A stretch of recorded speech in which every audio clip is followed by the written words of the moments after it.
the name of Allah, who is the most beneficent and merciful. Assalamu alaikum friends, welcome you all to our channel Learn with Maria. I hope you all are doing good. So आज का हमारा topic है अहादीस। अल्लाह के रसूल सल्लल्लाहु अलैहि वसल्लम ने इरशाद फरमाया, कोई बंदा उस वक्त तक पूरा मुसलमान नहीं हो सकता जब तक अपने भाई के लिए वही पसंद ना करे जो वो अपने लिए पसंद करता है।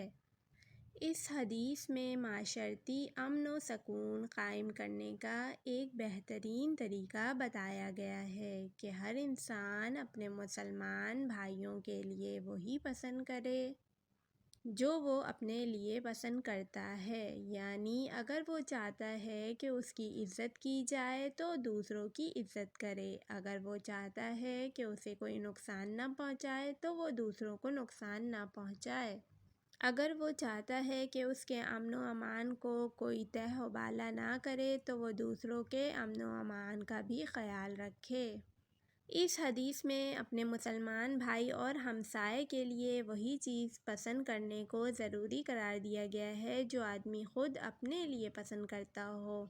इब्न सलाह फरमाते हैं कि बाज़ औक़ात ये चीज़ मुश्किल बल्कि नामुमकिन मालूम होती है। हालांकि अगर आदमी इस बात को महबूब रखे कि ये नेमत जिस तरह मुझे मिली है, मेरी नेमत में कमी के बग़ैर मेरे भाई को भी मिल जाए, और जिस तरह अल्लाह रब्बुल इज़्ज़त ने मुझ पर अपना फ़ज़ल किया है मेरे भाई पर भी फ़ज़ल कर दे, तो ये चीज़ मुश्किल नहीं है, मगर ये मकाम उन्हीं लोगों को हासिल होता है जो क़ल्ब सलीम रखते हैं, धोखे, हसद और कीने से भरे हुए नहीं हैं। आम तौर पर इंसान अपने हुकूक़ के बारे में बहुत हसास होता है, लेकिन अपने फ़राइज़ के मुतालिक गफलत का इर्तिकाब करता है, हालांकि वो भी किसी के हुकूक़ हैं। अगर हर शख्स दूसरों के हुकूक़ का ख़याल रखे तो सब के हुकूक़ महफूज हो जाएंगे और माशरे में अमन व अमान कायम हो जाएगा और सारा इस्लामी माशरा अमन व सलामती का गहवारा बन जाएगा। इंशाअल्लाह जो भी अखलाकी बुराइयां आम हैं वो ख़त्म हो जाएंगी और माशरे में अमन व सकून होगा और माशरा तरक्की की मंजिलें तय करेगा। अल्लाह हमें दीन समझकर अपनी ज़िंदगी शरीयत के मुवाफ़िक़ गुज़ारने की तौफ़ीक़ दे, आमीन।